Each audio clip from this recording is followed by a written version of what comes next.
Spartans to Mission Debrief. We've played every mission of the mainline Halo video games, and now we're playing every mission from the rest of the games in the franchise in chronological order. If you'd like to play along and have your thoughts read on the show, email us at podcastevolved@gmail.com or drop us a tweet at podcastevolved on Twitter.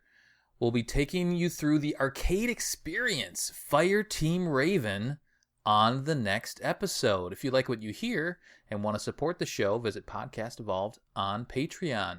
This episode, we're recapping Halo Wars and discussing its place within the Halo franchise.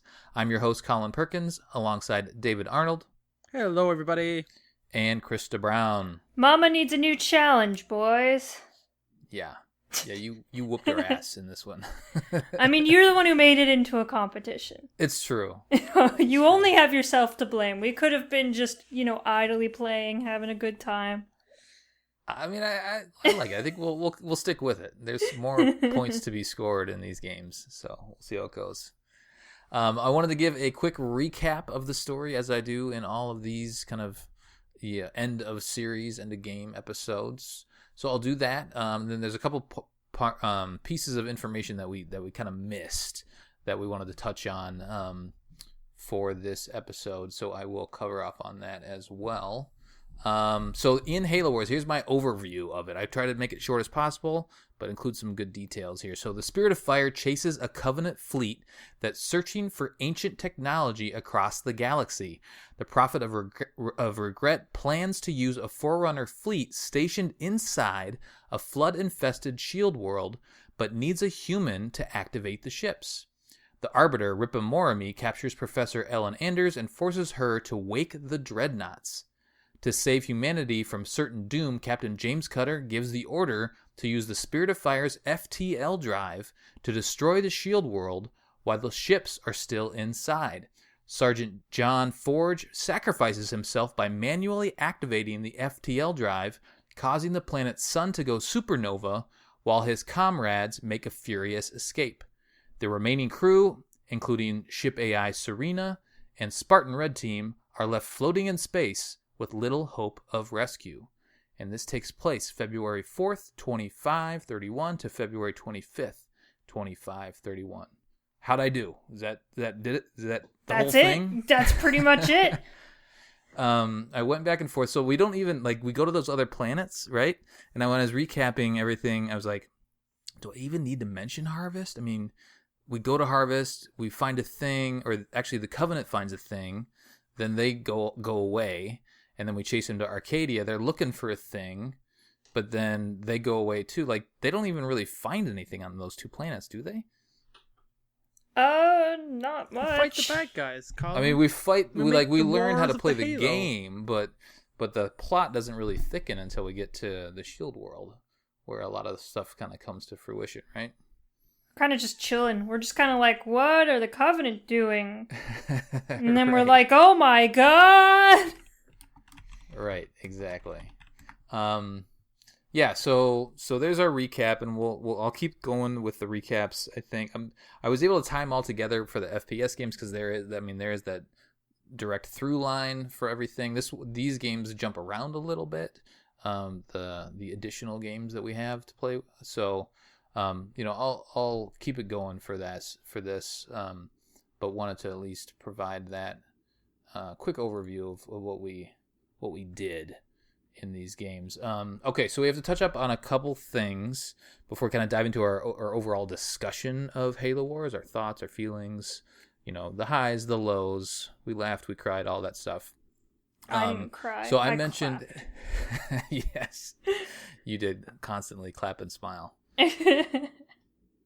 The skulls, I kind of dropped off on the skulls as we were going. I never really use skulls myself in Halo Wars. I use them a little bit in the Halo games here and there, but not too much. Did you guys either of you use skulls on and off? I mean, no, we had our competition, so that probably prevented you guys from Are using you it. telling me, Colin, that you have never completed a lasso campaign? I haven't, no. What are you, a sane person? It's okay, Right. Colin. Me neither. I've never touched the skulls, really, and for Halo Wars. Okay. They're a little different. I mean, they're like a collectible for me, but then in terms of their application, I never really use them.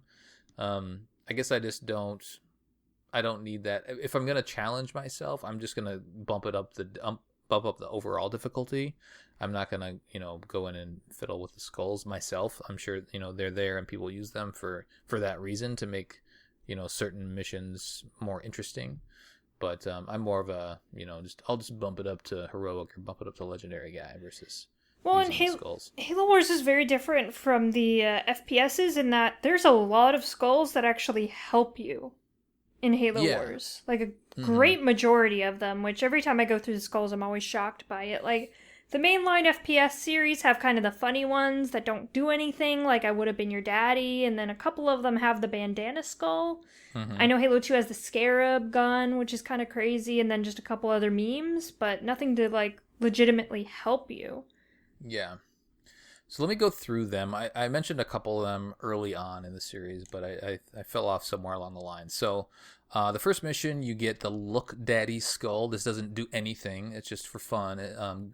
And the, I guess the impact is Grunt's methane tanks always explode on death. I did turn those on every once in a while. So I just turned the fun ones on when I remembered that they were a thing. Mission 2, Grunt birthday party. Grunts explode into confetti. That's always fun. You got to do that if you play Halo. The third mission had cowbell, and that's destruction physics are magnified by 2, so bigger explosions. The fourth mission is Wuv Woo, and we mentioned that in the last one. Was it the last one? Or one of the last ones where we had the scarab, and the scarab shoots rainbow beams of pure love is the description. Very good. Okay, so now we get into the ones that actually modify your score. On the fifth mission, you get Fog, and this adds 10% to your mission completion score. You don't get a minimap in Fog. No minimap. So that's an easy one, right? Like, yeah, if you know the map, it's not that big of a problem. So if you played the mission before, you don't need it. The Fog Skull is one of the easier ones to turn off and get extra points. Are there, I guess, thinking of score, I know we had our little internal competition for score, but do you guys remember there being leaderboards, or do you ever, I mean, I don't compete against my friends in the score outside of like this game. I mean, I'll turn things on like achievements and stuff like that just to kind of check in on it, but I'm not going to like go talk trash to anybody because like I have, a higher number than they do. But were there leaderboards in Halo Wars do you guys remember any of that? Not that I've noticed. No idea. Yeah. I mean, I guess that's maybe it's for that, right? That's why you have the score to, to either get achievements or to just say, hey, I got X score on this mission. Bragging rights. Sure, it's a video game thing. Yeah, exactly. I think Halo Wars 2 might have, like, scores, because it was... But like, I wouldn't be surprised if it didn't, because the Master Chief Collection is full of that. Yeah. Like having rivals and comparing scores and times to people, so I wouldn't be surprised if Halo Wars 2 had it. And just in general, like, Halo Wars 1's, like, menus and stuff like that aren't really the best. I had to, like, look up how to turn on skulls and stuff like that when I was messing around with that a couple days ago. Mm-hmm. And it was, like... They're kind of you have to go into the mission to activate them. It's weird. Yeah, when we first started... You can't turn them on in the menus. You have to start the mission and then turn them on. Which I thought was really weird. And then... I kept, when we first started playing, I kept activating the mission before going and changing the difficulty, because I'm just so used to saying, I want to play this mission, and then it's like, okay, what difficulty do you want? Yeah. It's a bit weird. It got a little frustrating. I'm like, Urgh! Yeah, it's like you turn on your difficulty at, like, the main menu almost, and it just carries through. It does, like, say what difficulty you're on in the top right corner. But you have to, like, change it in the main menu before going into the mission. Exactly. It's just old. It's just kind of showing its age that the menus and stuff are just a little different than what we're used to. Or it's just, that's how they developed it. It wasn't developed by Bungie, right? It was developed by RTS. And maybe that's the thing in RTS is to do it like that. I don't know. All right, so the sixth mission had sickness, and that adds 10% to your score as well. All player units explode into flood units on death. Oh, Jesus Christ! Why would you want that? Yeah, all player units. So that means that when your Marines die, then flood explodes out of them. Oh, yikes! The seventh mission is Rebel Sympathizer. Adds 20% to your score. Non-player units receive 25% more hit points. Okay, so that makes it harder. Makes sense. Then number 8, Rebel Supporter is another 20%. Non-player units inflict 50% more damage. Okay, so as if you add that on top of a legendary run, oof, that's going to be tough. Right? That is a big oof. Mm-hmm. You have Mission 9 is Rebel Leader. That adds 20% as well. Non-player units start with extra veterancy. Yikes.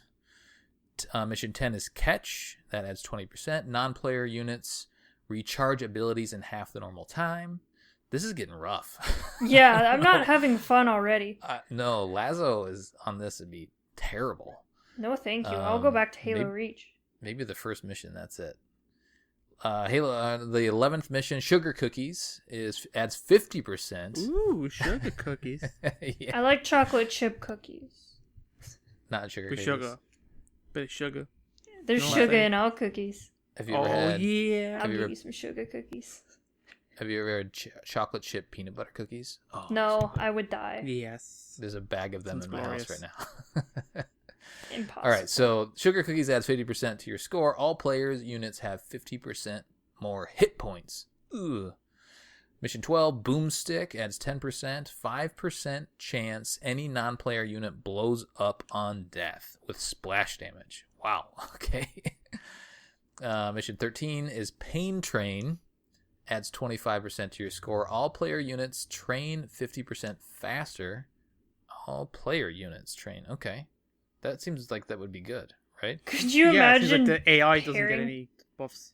That's what it sounds like, really. Could you imagine Yeah. pairing that with the armory benefit that trains troops even faster? Yeah, right. They just That's awesome. pump them out quickly. Weird.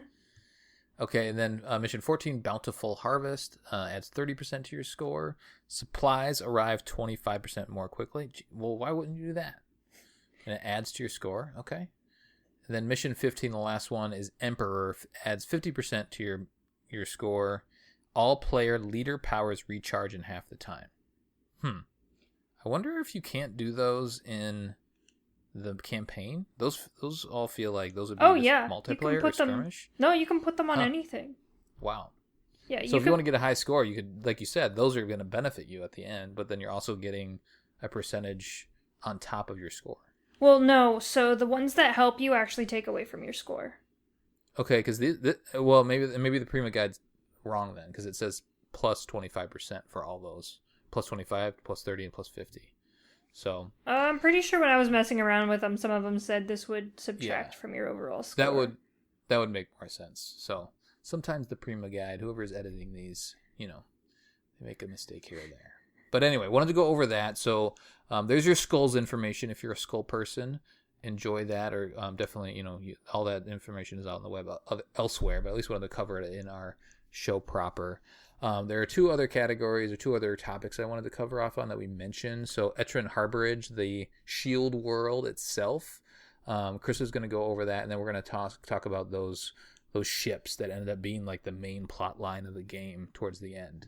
So, Krysta, what do you know about Etrin Harborage? Yeah, so we kind of talked about shield worlds when we were playing Halo 4, because that revolved around a shield world. Mm-hmm. So, Etrin Harborage is actually very different from Requiem. Requiem was one of the first shield worlds, and this one's one of the later models. It's one of the more fancy models. So, Etrin Harborage, also known as Shield World 0459, or Trove, was a Forerunner Dyson Sphere class shield world. And a Dyson Sphere class shield world means basically that there's a sun in the middle of it. Not a real sun, a fake sun. There's a fake sun in the middle of it. And it's almost like a ball where the surface is on the inside of the ball and not on the outside. So you don't go in there and there's just another planet. Literally the shell of the planet actually has the surface on it. So I don't think they did a very good job at kind of showing you that in any of the cutscenes. They should almost like flipped it at some point so you could kind of get a feeling of, like all of a sudden you're walking on the inner shell. Yeah. You know what I mean?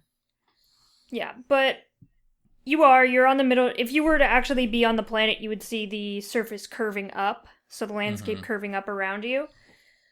And that's trippy and fun. Yeah, right. These shield worlds were meant for conservation, protection from the Halo rings. It was a place for you to evacuate and hide while the Halo rings were being fired.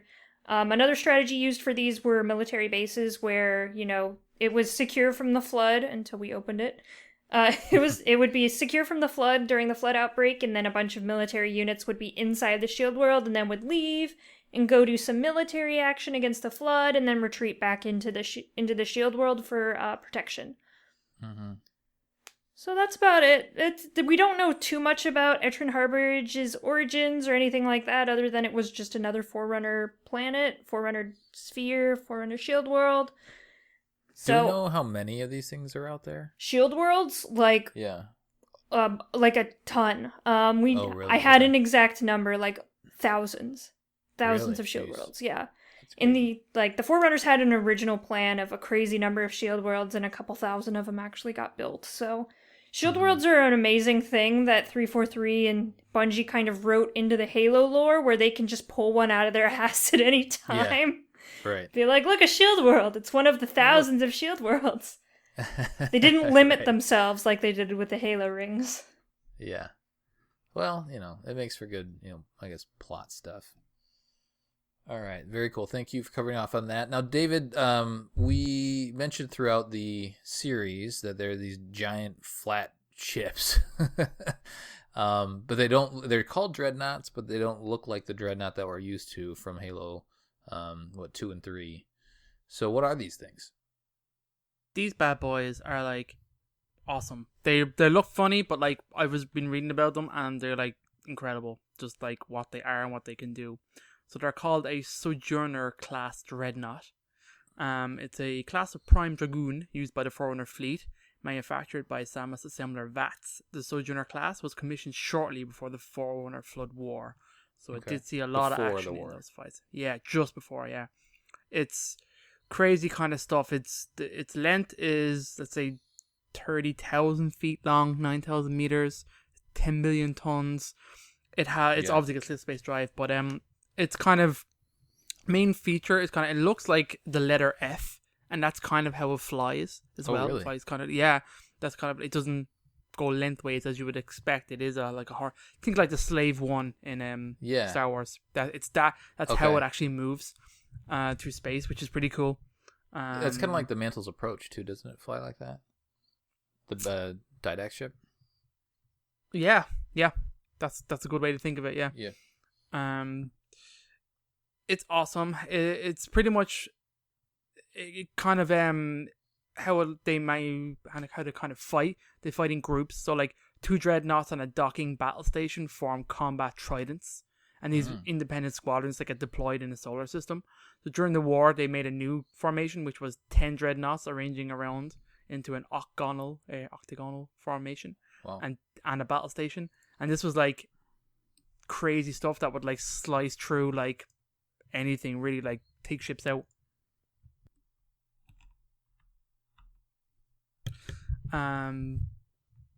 Their crew is kind of like, as you can expect, most Forerunner things actually were kind of light on the amount of people it took to kind of like use it. But these ships were like battleships, so they had a crazy large crew of like combat forms essentially for doing like ship to ship battles and like invasions and stuff. So it would have like one kind of princeps is what it was called. It was kind of the leader thing, like the captain. He'd have about, I think they had about, oh god, I was looking at it there, about 15 navarchs, which are like the actual naval crew. And then after that, it would have like 200 heavily armed warrior servants that would excel in like the shipboard combat, and they were the ones that like they used the internal shape-shifting reconstruction of the interior spaces that we've seen for other ships. They would use that tactically against enemies and stuff like that when they were fighting. So they were like really great at doing that. So all this information really comes from like Warfleet, by the way. So we have so much like specific information on it. Okay, I was going to ask about that.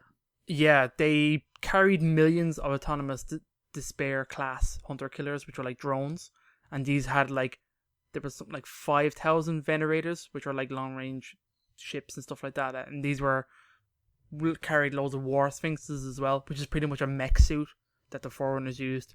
So like one of these ships had thousands of soldiers, do you know what I mean, in war suits ready to kick ass. So it sounded awesome. Yeah, essentially. It has a single capital scale torsion driver, which is its primary weapon. This is a gravic emitter that could be used as like a delicate grasping tool or a crude scalpel. It could pull and push portions of enemy ships beyond their shielding and structural supports. It's mental, literally tearing them apart. And then, like, it would rip pieces of ships off so that the rest of the weapons could target interiors of the ships, which is a crazy way to think of fighting a battle. Yeah. We're always fighting, like, you know, shields and outside trying to get in, as opposed to ripping something already, like, getting past shields and all that kind of stuff and just ripping components off ships. Sounds cool. Would love to have seen this thing in action. Yeah, but we blew them all up because that's what we do in Halo. Well, all the ones on this shield world, they're probably more out there. That's true. This is the only place we've seen it, but I guess these ships were used in the Forerunner War, obviously. Despite how many were manufactured, of which there was many thousands, if not millions. Actually, it says millions. Of Sooners were raised up and thrown against the Flood. But almost all of them were intact at the end of the war. It says millions of soldiers were raised up and thrown against the Flood, leading strikes deep into Flood-dominated burns, ruthlessly cauterizing the slightest hint of infection. Despite their efforts, only a few remained intact at the end of the war. So that's just to give you a sense of scale of this battle. It was obviously like crazy. So these ships are pretty damn amazing. It also gives you perspective on like how many Forerunners there were, like their population, because Krysta was saying there's thousands of shield worlds and these things are huge, and then if there are millions of these things, like Forerunners, there's like trillions. Like what's after trillion? I don't know. Well, it almost highlights how powerful the Flood are as well. If these beings were kind of felled, and I mean there's some political issues that kind of led to the Flood taking over, but overall the Forerunners were super, super powerful regardless of mismanagement. Right. So I'm looking at the Halopedia page. It says that these things show up in Halo Wars, obviously, and then they're in Halo Legends in the Origins episode. Those are actually really cool. If you're gonna go back to Halo Legends or just want a kind of a recap of, post Halo 3 Halo, that's kind of what it is. It's kind of just an animated, like, who are the Forerunners, who are the Flood, Forerunner Flood War, and then it kind of goes over Master Chief and what happened there. It's great. Like, so is that most of it, like, the whole package is non-canon, but maybe is there some canon in there in some of those? I mean, the recap is a recap, so it's all canon. It's just talking about stuff we already know. I would imagine that's the most canon part of Halo Legends. Right. Oh, and then I think the story with the Arbiter, the really ancient Arbiter, is actually canon. I think it is. Yeah, I think that's afterwards that was supposed to be the Arbiter became a mark of shame, but up to that point it was like a revered position. Mm-hmm. Yeah. And I think the Covenant took that after that battle, let's say his little bit of pretty and twisted it on. That was when the Hunters were like skyscrapers for no reason. Yeah, that was pretty amazing. That's just a bigger colony. That's all you have to think about it, Krysta. Yeah, that's true. Just more worms. But yeah. So they also show up in, let's see here, Escalation. So they're in the comic. And then Mythos mentions them. And Smoke and Shadow mentions them as well. Halo Smoke and Shadow. I think it was just kind of referring to what happened in the battle. Mm-hmm. Yeah. All right, very nice. Thank you, David, for going over that. So those are the big chunks of information that we missed off. We also haven't talked about PvP. This is more of a campaign lore focus, but David and Krysta did some PvP against each other. So we wanted to talk about how that went. We had I may or may not have forced them to do it. It was so much fun, right, David? Yeah, fun. Stupid rebels kick my ass. And then Krysta came along with like 3 fucking scarabs. Goddamn. I can only have 2 scarabs, thank you.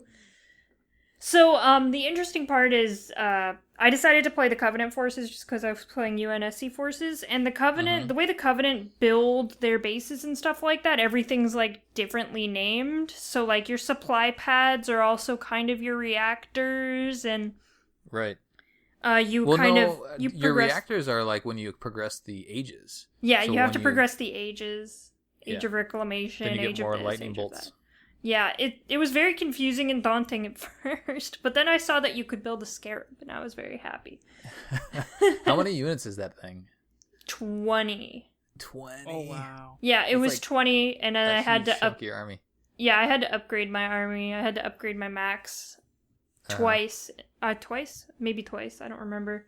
I had to upgrade my army, and then I could build 2 of them, and then I had 2 like engineers. So they have the engineers, which is just they're just healing class, and they kind of follow around your units. And then my leader was Regret, who didn't like being my leader, and he just bitched at me the whole time. Oh, really? You tell him to go somewhere, and he's like, "Oh, if I have to." You're like, "Oh, Jesus." Oh, funny. He's in his little chair, too? He's in his little chair. His power is to glass units. Oh, really? And it takes... His beam takes up your resources, but by the time I got to David's base, I had like 1 million resources, so I could just keep it running for a really long time. Yeah, Krysta brought all her campaign cheating into the PvP mode. I didn't cheat. We played campaign together. I didn't cheat once. You're like a machine. She's just fast clicker. Yeah, I just click so fast. So click so fast. It's our youth. That's right. You've gotten slow in your old age. Your clicking finger isn't working as well as it used to. I guess your thumbs. I'm thinking PC, but yeah, your thumbs. Yeah. No, I used all the buttons, all the fingers for all the clicks. Didn't work, Colin. Didn't work. So, but I did think what was interesting about it, like I'd never played the PvP mode of this, and we played on the Blood Gulch map, which was awesome. Oh, that was great. That was a really well created map. Uh-huh. It's also weird to see it on that scale, because you're so used to it the other way around. So I thought that was pretty cool. We wanted to explore the map, but computer characters kept killing us. Yeah, so there's these, not say neutral, but like these intermediate enemies called human rebels are pretty much building these weird bases on the maps, and they have limited like vehicles and stuff like that and weird units, and they fight you obviously, so it's like they're against both sides, both the UNSC and the Covenant, which is kind of cool. So some of the bases that you can take over. It's weird that they didn't do Flood, or can you do Flood as the third faction? I wouldn't be surprised if you can kind of make a custom game and have Flood stuff in there. It could possibly be based on the map. Oh yeah, could be true. Too. Yeah, it could be too. Good point. But I thought that was pretty cool. Other than that, PvP scary. Don't do it. Why was it scary? Well, are you stressed out? Were you stressed, David? Like, oh, she's coming for me. Out. I was just vibing. I was having a good old time. Of course you were. You 2 scarabs rolling around the map, wrecking shots. What leader did you pick? 5 seconds in. I picked Forge. Okay. Who doesn't come as a character in the map to play with. So, like, he's not a movable unit. Oh, but Krysta I was surprised. Regret. Yeah, Krysta got Regret, and then I started with, like, a Warthog, a standard Warthog. Oh, that is weird. Yeah. I guess because otherwise how would you have Anders out there? Because, I mean, she'd need, like, a mech or something like that in order to be capable in the battlefield. Yeah. So, I got some Grizzlies out. That's what I wanted, but yeah, my big unit being a Grizzly versus her big unit being a Scarab, there's just no comparison. Do you know what I mean? Well, you need a couple Grizzlies. Oh, I had a couple. You did? Just not enough. Yeah, it was definitely silly that I could, like, it was like a crazy amount of resources and stuff like that to make it. I forget exactly how many. It was like 8,000 or something. Uh-huh. And then 20 population, but still, like, the Scarab just, you put it on the field and it just wins the game for you. Yeah, 2 Scarabs wins the game pretty much instantly. Did you had your leader powers though, didn't you, David? Like, could you drop a cryo bomb on it or anything? Did you try that? Forge's was, I think it was a cryo bomb, or no, it was like an EMP. It was like this weird bomb that prevents other enemies' leader powers from working for a set period of time. Okay. So that's not particularly useful. No. Against Scarabs. That was the only one you had? There may have been others, but like it's like transport, not very offensive. Like I didn't have a Mac cannon. I didn't have. Oh, okay. There might have been carpet bomb. I think I did carpet bomb once or twice, but I mean, Scarab. Scarab, yeah. 2 of them. Nice. It was fun. Well, cool. I'm glad you guys did that. Thanks for doing that for the show. Yeah. Again, we've talked about it. We're more into the campaign and lore stuff, but it's fun to play around with the full package that we get. All right, let's dive into our overall thoughts. And I've broken this out a couple different ways, so we'll try to keep this as organized as possible for you, dear listeners. But I wanna kind of have a conversation because this is the first real-time strategy game that we've played now in Halo, but we've played all the first-person shooter games. There is a comparison point, not a direct comparison that like we did with the previous kind of recap shows. But I do want to talk about, the experience, the difference in experiencing Halo as we're commanding the battlefield versus just controlling the individual soldier. Not necessarily, I guess we could talk about which one we like better, I guess. But that's not where I really want to go with it. It's more like, how does it feel to be the commander versus being the individual, being Master Chief, right? So David was like, throughout the campaign experience, you got used to it, right? Like it started out, it was a little weird. You're playing Halo, but you're not Master Chief. But then over time, you kind of get used to it. How did it feel to be the commander of the UNSC going against this Covenant threat, in the campaign? Pretty cool, man. I really liked it. I think it came across really well. The story was great. It was really well told. Mm-hmm. I thought as an RTS, it played really well. It obviously is famous for being the one that made RTS's work on a controller. Yeah. And for the most part, it works really well. I'm sure mouse and keyboard is way better, but I think it works perfectly fine. And for a campaign at that level of the speed of the game, yeah, I think it works really well. It does a really good job of capturing Halo's feel by not being like an FPS Halo game. Yeah, which I think is really good. It really shines well. Do you know what I mean? And I don't know, it does a super job. I think it does it really well, and it feels like Halo. It is Halo. I mean, everybody accepts it. Everyone loves the blur cutscenes. Yeah. Yes. That's a really big thing for this game that shows me those are incredibly expensive. Do you know what I mean? A lot of money went into that, and they're always beautiful to look at, and it really helps you build the few characters that we have, which I'm happy there are only a few. Yeah. That you really need to care about, and I like how they progressed that in Halo Wars 2 and made the Spartans a bit more characters, because I didn't realize until I played this game now how little there is of the Spartans in terms of their characters. They're not really characters as much. They're just shells of armor, really. Pretty much. The focus is on the dialogue between Cutter, Forge, and Anders for the most part. Serena, yeah, and Serena, and then the Arbiter and the Prophet. And I liked it like that. A small cast, I think, did work well and helped tell the story. I mean, it's surprising where the story goes, and many planets, and where you end up going. That's all super cool. And I think it's something that is very Halo-ish, because, you look at Halo 4, so that you mirror some of the similar things. Mm-hmm. And I don't know, it's cool. The scale of the battles is so much different, right? Because when we're Master Chief, or, Fireteam Osiris, or I guess, there's other protagonists we played as, right? The other games. It's like you're battling just little battalions of enemies, versus this is full on armies and just waves and waves of enemies. It would be weird. Krysta, can you imagine being Master Chief? So if let's just say this: if you had to control Red Team as a first person. So say you had Jerome, right? And you got to control Jerome in this battle. Would that feel? It would feel so much different, right? How would that even work? Oh, I don't know.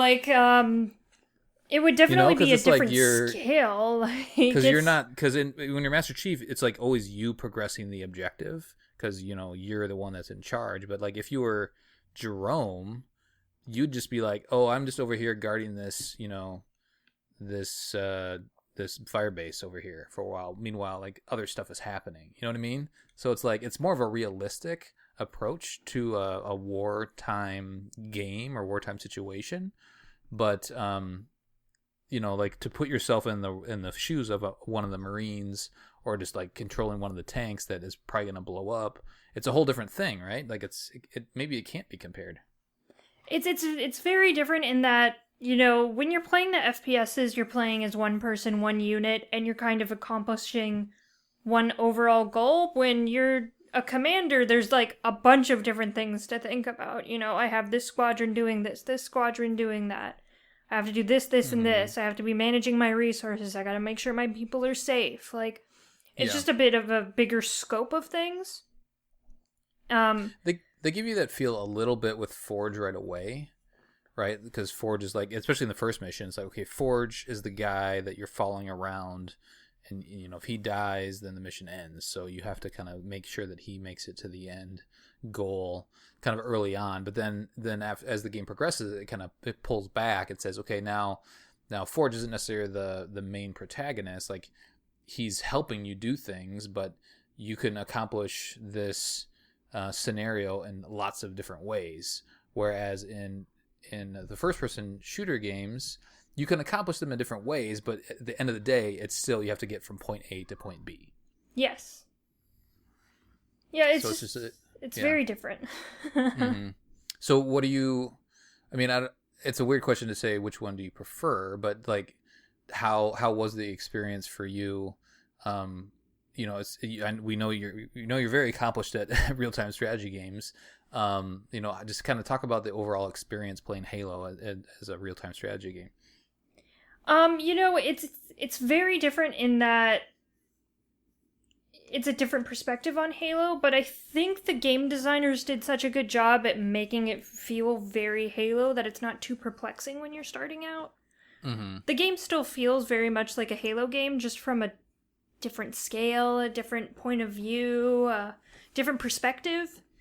And it's a good perspective. You kind of get into it. You have the Spartans, you're familiar with that. You have the units you're familiar with, plus a couple more you can play with. I think overall it's very similar to the games, and I think people who are fans of the FPSs and maybe are not RTS people will still find something similar in the RTS, like something to identify with. Mm-hmm. Yeah, I think it does a good job of fleshing out. You see bits and pieces of kind of the Halo universe in the shoes of Master Chief or one of the other game's protagonists. But here you really get to literally zoom out and kind of see all of the moving pieces and get to choose which ones you are most proficient at, or which ones you lean on throughout the campaign, or you're forced to use certain vehicles at certain times, versus just relying on your favorite weapons, like your specific guns. You're relying on your favorite units. I guess it's a hard comparison point, but it's also just interesting to talk about, experiencing this franchise, this universe in a different way. What about the David? You said you liked the story. Do you feel like it was a typical Halo type story that was being told in Halo Wars? Man.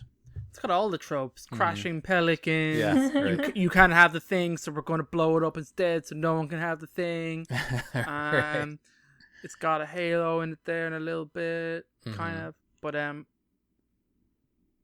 it is a Halo story, and it feels like that. They have a good list of characters. It's got a good progression as it moves through. There may be one or two dud levels maybe you're not a huge fan of, or kind of need the story a little bit slow, but I did like it, and I liked how it progressed, where you see like this huge ship full of humans battling, kind of like their own kind of support group there. They can kind of operate alone independently, see them kind of getting stretched, and then eventually going to like a place they have never been before, a totally alien place. How do they react to this? I liked it. I did think it was really good. It absolutely felt like Halo. You had your blue lady. She was full of sass. Right. You had not Halsey. You had, not Keys. Mm-hmm. But, and not Johnson. Do you know what I mean? What else? And not Chief. You had all the personalities, Yeah. Mm-hmm. Yeah, and in some cases, probably better ones than the FPS games did. Like, certainly, Cutter is and should be like the new Keys. We've had two Keys and they're gone, and even still, like, Captain Keys, Jacob Keys is still revered because he showed up in so many books even after he died. Do you know what I mean? So of prequel books and prequel stories. So there's a lot of character there, and I think that should be Cutter going forward, because we don't really have, other than Lord Hood, a big UNSC naval character to get behind. With authority, right? With any kind of authority, exactly. I mean, and Cutter, if you think about it now in terms of the time difference, is probably the oldest and probably now maybe one of the most experienced, naval UNSC officer, and what he's commanded and what he does. I mean, I don't want to get too far ahead, but like that, I love where this goes on. Do you know what I mean? And it is pretty good. It's a pretty well told story, and to be honest, RTSs are traditionally pretty good at telling stories, surprisingly so. I mean, you look at some of the like Command and Conquer games, they were doing full motion videos and everything with like big name actors and everything for their games, so they always tell stories through scenes and stuff like that. And I thought this game did a great job, even the in-game dialogue and stuff like that. Really, it did keep you engaged in the story. You know, who's the best character for you in this game? They probably wanted it to be Forge, but I don't think I loved Forge. I'd probably like him more now after the fact, and that's probably because of the Kelly Gay novels. Do you know what I mean? Yeah. Gee, I mean, it probably should be Cutter, to be honest, but I guess there's no real individual in this now that I think about it. The most standout. Yeah, it's probably Forge, right? Once the Spartans I'm asking you, who's your favorite? Who are you drawn to the most? In Halo Wars 1? Yeah. I don't really have one. I'll say I'll say Forge. Reluctantly. I think I have to. Yeah. I don't know. Because when I think about just like how you interact with these characters and like individually, I don't know. It's kind of weird to think about. Mm-hmm. Krysta, do you have a favorite? Probably Captain Cutter. I like him a lot. Like, the thing is, it's hard to differentiate sometimes the character development that happens between Halo Wars 1 and 2, because 2 fleshes out the Spartans a lot more, and then the Spartans are just beautiful. So much fun. Right. But this one, I think Captain Cutter is cool. Like David said, Forge is just kind of boring. And I think the biggest problem with Forge is that he's overshadowed by the Spartans so horribly. Sure. The Spartans are just super cool. You're using them all the time, and then you just have Forge. You're like, okay, I'm going to put him in a corner. Well, in like gameplay, but in cutscenes, Forge does a lot of things. Yeah, Forge does do a lot of things. Forge is super cool. He takes down the Arbiter single-handedly. That was awesome. But in gameplay, he's kind of meh, and the Spartans are just so great. I think Captain Cutter's really cool. I think he's a great leader, Captain Key's figure, naval officer. So I think he's pretty cool.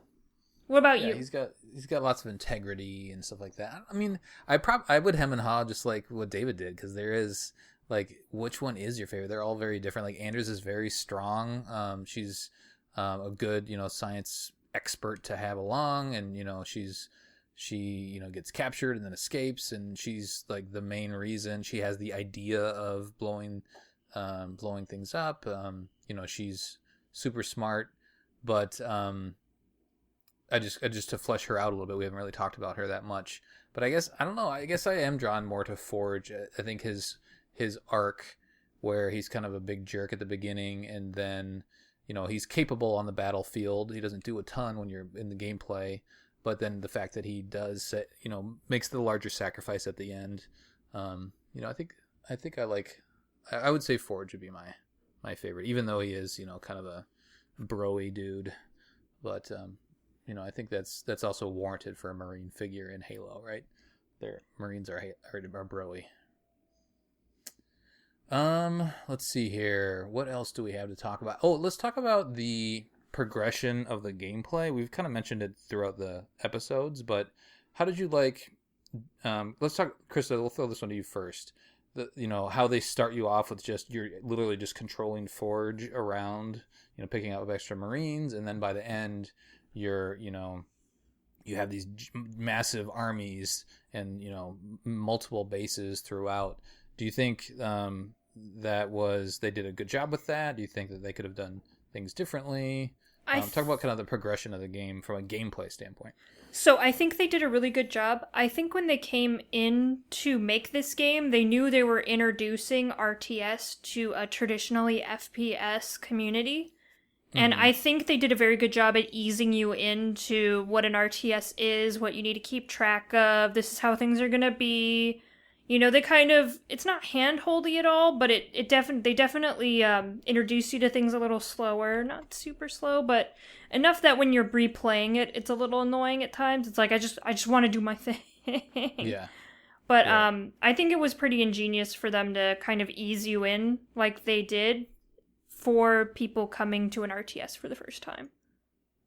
And they had a super hand-holdy tutorial that you could run through. Mm-hmm. Hand-holdy. That's true. Yeah, so I think they did a good job of kind of giving you something new. You know, each mission early on is like, okay, here's your main vehicle, or here's the new vehicle.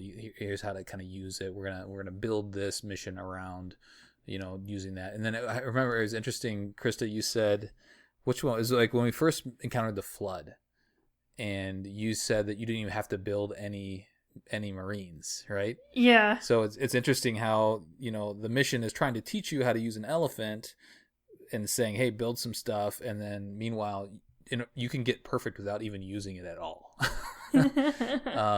So I think they do a good job of giving you certain objectives. You know, the second objectives are fun most of the time, or challenging, I guess.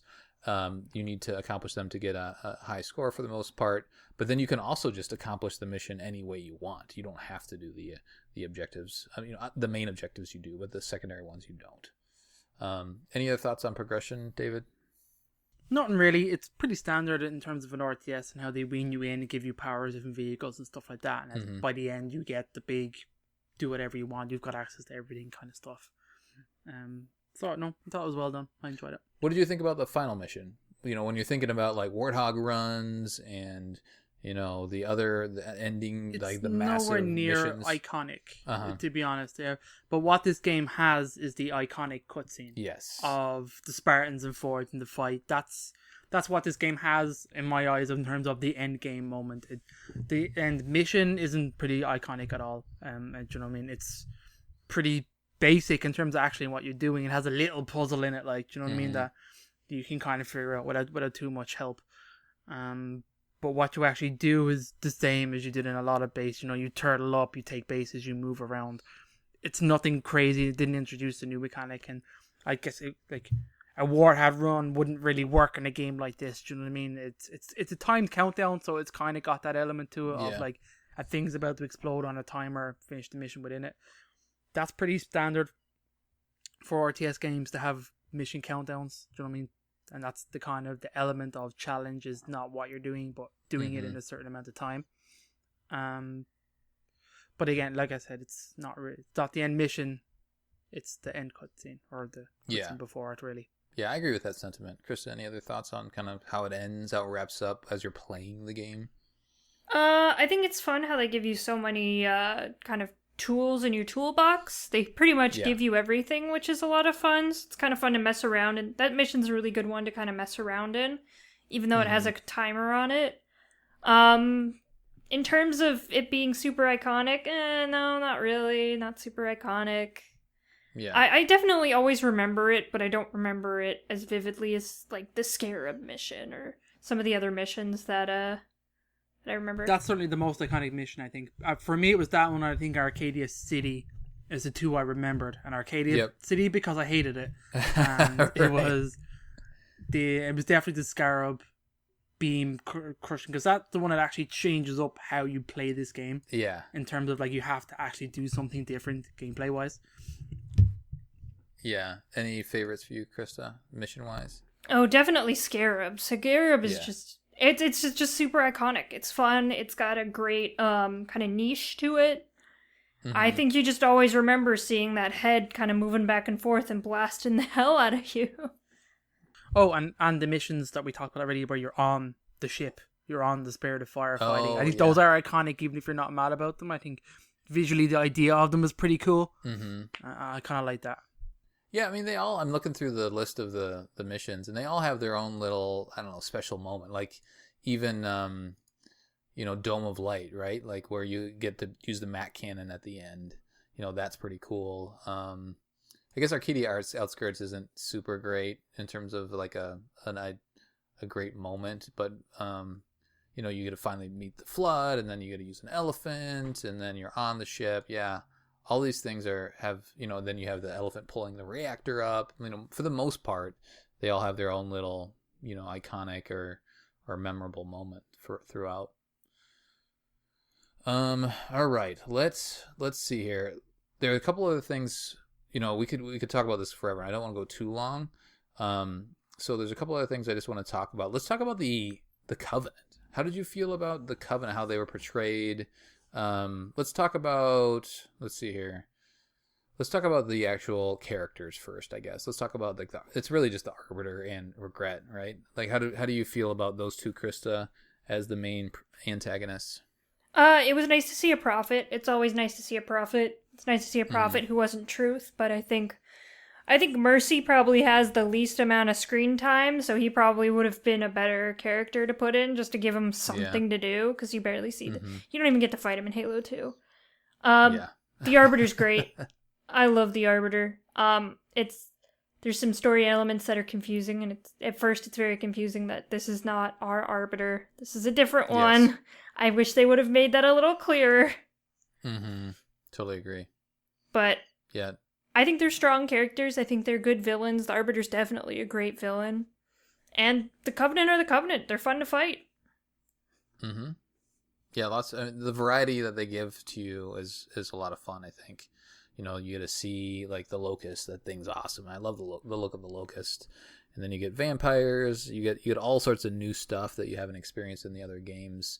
And it kind of opens your mind as a Halo fan. It's like, oh, there's all this other stuff that could be out there, or was out there, I guess, before I was Master Chief, to experience. And it widens not only, on both factions, I guess all factions. It widens the possibilities that we may see those in, if we do get another RTS game down the road, or another just genre of game, or just another of our classic FPS games. It says, okay, pretty much anything is possible as long as they stick within kind of like the technology, I guess, reality of each faction. David, any thoughts on enemies? Yeah, that's the great part of what these RTS games do, because of the actual nature of the type of game you have, and you're taking a property, some existing property, anything, you're going to have to create way more than is already in existence to facilitate various unit types and unit roles, and the counterbalance between, the rock, paper, scissors that they put in this game, which was great. So obviously in terms of fighting, it's traditional Halo. I prefer fighting Covenant enemies than I do the Flood. Yeah. But the Flood aren't that bad in this game, to be honest. Now that I get to the end of it, I realize it's actually, I'm probably thinking more maybe on Halo Wars 2, but they were definitely not as like unpleasant to fight. And there is kind of like the Sentinels, but there's not really a Forerunner class of enemy really in this game. Yeah. That really comes in Halo Wars 2. But and in terms of the enemies, yeah, I enjoyed it. I think it was fun to fight. It was cool to see the different units, to see different types. I liked. It's kind of a stupid thing, but or kind of a small thing. I love that their standard troops were grunts with an elite, like, controlling them, leading them, because that's always how it's kind of written in the lore as well, that there is, like, the grunts don't really do a whole lot by themselves. If they're left by themselves, they'll, like, fall asleep and shit, So I loved that that the units were, and I think, forget me wrong, I think there's a way when you update or upgrade your troops choices, that's kind of the thing, you can upgrade them to have an elite in that unit or whatever. And that, like, I don't know, it's cool. That's just one of the small things that I kind of liked. Scarabs suck. Hate you, Krysta. That's cool. Do you guys think the Flood was necessary? Didn't feel like it, to be honest. They didn't. When it comes down to it, the story's not about them at all. Yeah. They don't really factor a huge portion into it, which is probably maybe intentional, because these guys are fighting the Flood before humanity ever really. Do you know what I mean? They're retroactively adding the Flood back into a timeline where we didn't know humanity had encountered the Flood, and it's just convenient that, like, the Spirit of Fire never really returned to Earth. I think it just complicates the story. Yeah. Yeah. I think it just confuses people, like where we are in the timeline, what's going on, and the story's not super clear to begin with. Like jumping to planets and stuff gets a little confusing, and I think the Flood just kind of adds another element that just kind of like if you're not super into the Halo lore and you're just playing this, it can get very confusing. Yeah. Especially on your first run through of the game, it's like, why are the Flood here? And you're dealing with a shield world anyway. Just to give you that flavor of Halo, I guess. Yeah, it's just to have different units and stuff, but I think it was wholly unnecessary. We could have just been fighting the Covenant. And that's, I mean, it's been done before. We've had games where we've only fought the Covenant, and they're perfect. They're fine. So, I think it was just every other Halo game had the Flood. I guess this game has to have the Flood, and I think it's pretty obvious that that's why they're in there. Yeah, I think if they're going to put the Flood in there because of that reason, because Halo needs the Flood in it, up until this point, I guess it made sense how they incorporated them into the story. I think they did their best of making them present, but then if a Flood was a prerequisite to this story, they did a good job. Like, if Bungie said the Flood have to be in this game, I think they did a good job implementing them without affecting the larger universe.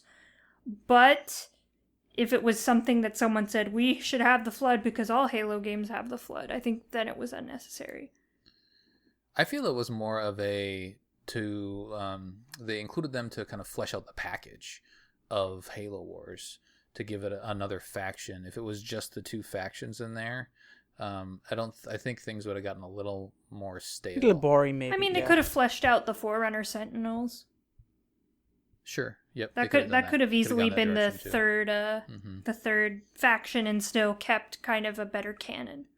That would have been cool if we had soldiers and knights and all that stuff. Yeah. In this game, like they fleshed out all of a sudden all the Forerunners. Or we know that these Dyson spheres have like an incredible amount and variety of Sentinels. They could have, I know they weren't created yet, but technically they could have come up with a bunch of different kinds of Sentinels instead of coming up with a bunch of different kinds of Flood. Yeah, definitely. All right, so I'm gonna try to wrap it here pretty quickly, but any major highlights of the game for you, Krysta? Any big standouts? Not necessarily the mission, but just like moments, anything that you really liked, and then let's go something you really liked, and then something that you were frustrated with or you didn't really like. Anything come to mind? Winning. Yes, you did win. That's a good highlight. No, it was just fun to get back into it. Yeah. Highlight was beating Krysta in co-op mode. That was pretty good. Yeah, shut up, dude. I did all the work. You would have died without me. He doesn't deny it. No, I think just getting back into Halo Wars and I do like the fact that we kind of brought score into it because it made me play a little differently and kind of experience the game a little differently. So I really enjoyed that. One of the not highlights, sometimes it got a little grindy. There are a couple missions that I just really dislike and I didn't like playing. So yeah, those kind of, no. Yep. Yeah, that makes sense. David, any highlights, lowlights you want to talk about? Nothing crazy. I mean, co-op Krysta was pretty fun. Yeah. I actually was pretty impressed with how that worked. Generally, like in terms of how it played, I thought it was pretty cool. Better implemented, I guess. Well, yeah, I've never really played much for RTS co-op in a very long time. I thought it was pretty cool.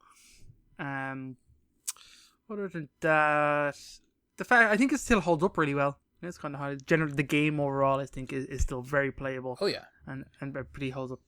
Solid story, definitely worth playing.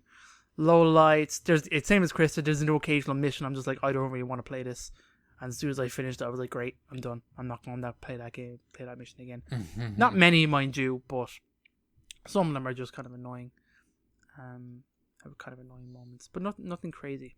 Yeah, I mean, the highlight for me was being playing Halo as an RTS and just kind of experiencing kind of commanding how I really loved the kind of the fire base, that whole experience, and deciding, that was like a puzzle for me, is not only how you attack the enemy and complete each mission, but like what build order do I do it in, and like I still haven't figured that out perfectly, but that thought process I really enjoyed, and just seeing the fire base in action and seeing things kind of come out of the ground, and yeah, like all the animations that they have in this game is very cool. There's a lot of really good things to talk about in this package, and it really just fleshes out the Halo world, and a lot of things that you may wonder about, you can find in Halo Wars, which I think is great. Go ahead. Special shout out to the timeline. That was a pretty cool addition. Yeah. The timeline is cool. Mm-hmm.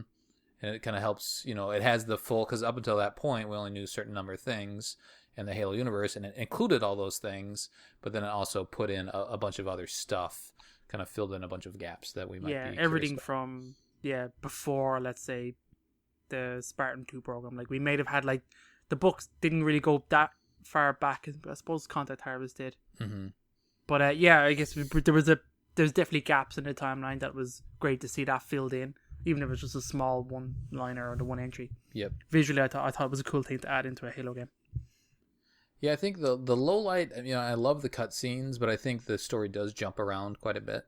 So that would be maybe that's I guess the low light for me, is that how it's a little bit choppy along the way. I do like, after you play it again and again, kind of do absorb everything that happens. It all makes sense, but it didn't flow as well, I guess, as I would have hoped. I think they did a good job with it, but it wasn't, that was kind of the weaker end of the game for me. All right, let's wrap there. Again, we could talk about this game. We've already talked about this game, 15 episodes worth, quite a bit. So, you have a lot of our thoughts from the individual episodes, and we always enjoy doing these recap shows for you. What we are going to tackle next. So we are going to play, well, we've played, because you can't really go outside right now and do stuff, but Fireteam Raven. Yeah, Fireteam Raven is out there. And if you've played that, then we're gonna talk about that. If you haven't and want to experience it, we'll kind of take you through what that's all about. So that'll be our next kind of. We'll do a couple episodes on that. Then as we're and then we'll tackle kind of the other twin stick shooter games, and then we'll go over to Halo Wars 2. In terms of like, if you want to dive into anything in the meantime, there's obviously Fireteam Raven to play. I would say Fireteam Raven takes place during Halo CE, so go play CE again. You could go play Halo Reach again. That kind of ties stuff together. Then there's a lot more books more recently, I guess, than that kind of play into this early timeline than there was. So I'm just going to kind of list them off right here. Some comics, some books. This is kind of all front end of Halo before 2552 or leading up to 2552. So you have, well, I'm not mentioning the Forerunner books. We're not going to go back that far. But so you have Broken Circle. You have Halsey's Journal, which is interesting, I think. You could read Genesis, the comic. I think I already mentioned that. That came with the limited edition of Halo Wars. You have Collateral Damage, which is a comic that takes place in 2525. Silent Storm is 2526. You have Oblivion, which is 2526 also. You have Contact Harvest, which is about the planet Harvest that we visited in the game. Cold Protocol. I'm forgetting, is that in the 30s somewhere? Yeah. Is that earlier? Cole is early, yeah. Okay. Because Keyes is like a lieutenant, I think, still. And then you have Battleborn and Battleborn Meridian Divide, which is just before 2552. That takes place on Meridian. Then you have Bloodline, which is actually just before Fall of Reach as well, which is the comic book. Then you have Fall of Reach, and there's lots of ways to experience Fall of Reach. There's a book or a comic, or there's a animated series. So lots of stuff to kind of dig into before we move on to kind of the next portion of the timeline. You could also watch Forward Unto Dawn again. I feel like that would be a fun watch now that you've got to experience a little bit of Red Team in 2531. You can kind of go back a couple more years. Corbulo Academy and, what's her guy's name? Tom Lasky. That was set in 2526, so a little before this game. Halo Legends has some earlier stuff you can check out too. We already mentioned that, so check that out as well. Anything I missed that you guys want to highlight? No, I think that's about it. I mean, that's enough First for people to keep 'em Strike busy. has some stuff before 2552.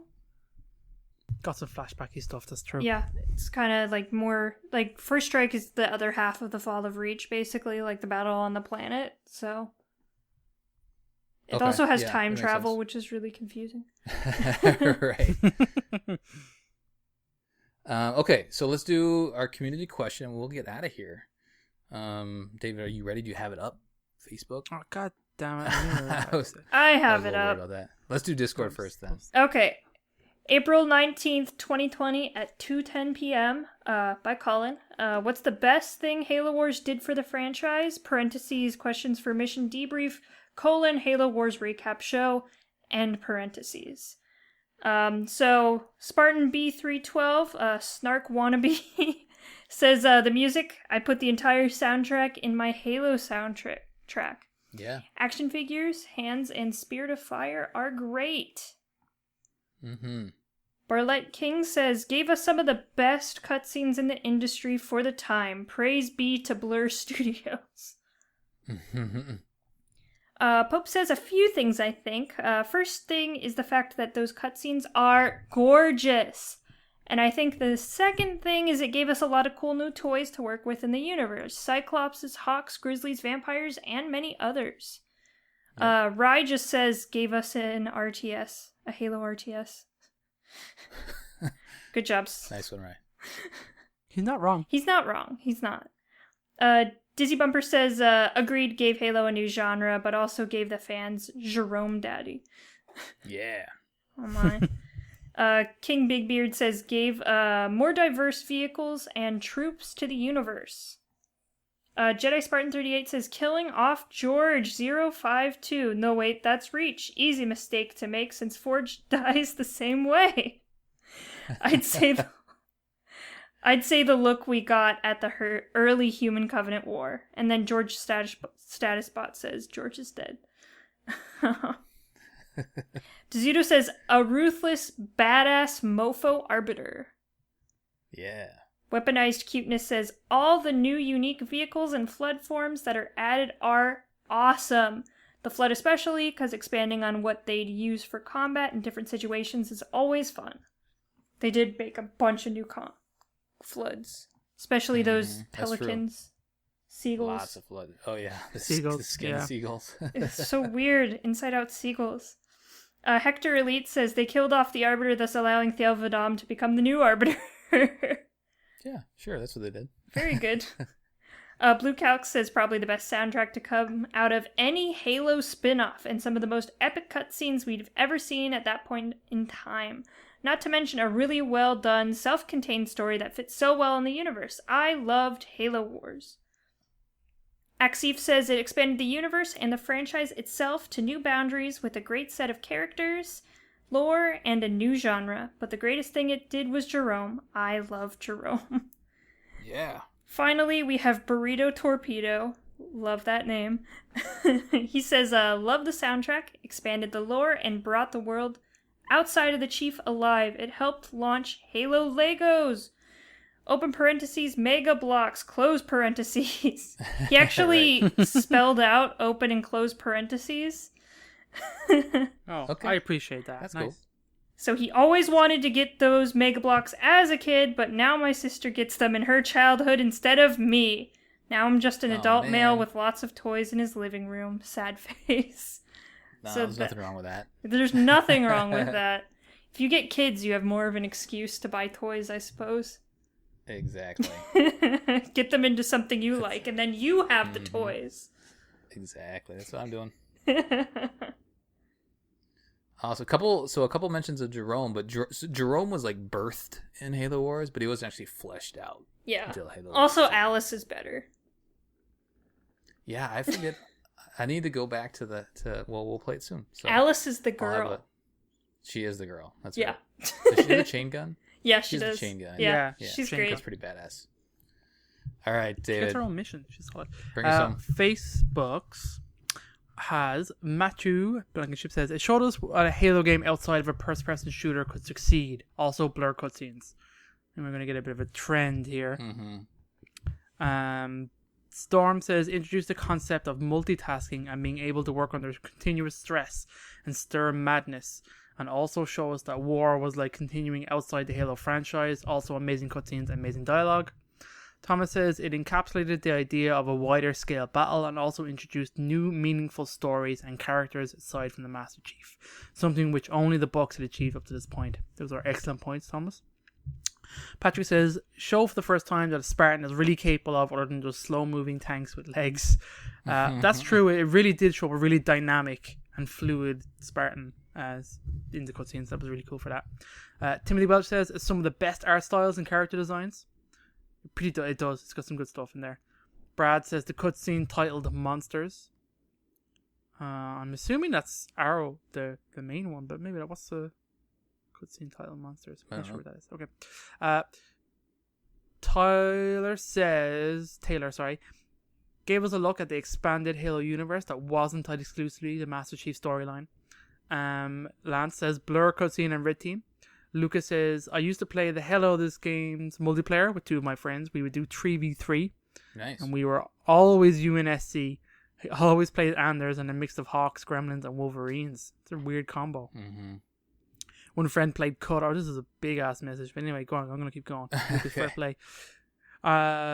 He played Anders and had a mix of Hawks, Gremlins. Like I said, one friend played as Cutter and spammed ODSTs. I like this friend. He's a good guy. My last friend would be Forge and would put Spartans in Grizzlies. That's cheating. It feels like it's cheating. When we attack the base, I'd do a cryo blast. Then we'd throw a carpet bomb, Mac blast to the fences, and then we'd roll in. Feels like everything's dead by the time you roll in. Right. Veterancy was also really important, as a fully starred Grizzly with a fully starred Spartan would destroy everything. We got to the max rank of General and we're a pretty good team. We unfortunately stopped playing because a few months later a ton of awesome games came out, including Halo ODST, Modern Warfare, Battlefield, Bad Company. Fair play, Lucas. That was pretty cool. We played it right when it came out then. Yeah. Red Team, that's it, says Matthew. And finally, Manny Batista says, personally, it led to the second best book, Smoke and Shadow, in the Halo library. Cutscenes were spectacular as well. There we go. Thank you guys. Yeah, good thank stuff. you for everybody that commented. Very good. All right, I think we got to cut it, and we got to move on to the Raven. Fireteam Raven. That'll do it for our recap of Halo Wars. On the next episode, we'll be discussing the arcade experience, the first and only so far, Fireteam Raven. Send us your thoughts at podcastevolved@gmail.com or drop us a tweet at podcastevolved on Twitter. You can also support the show by visiting Podcast Evolved on Patreon. Until next time, evolved. Evolved. Evolved. Bye.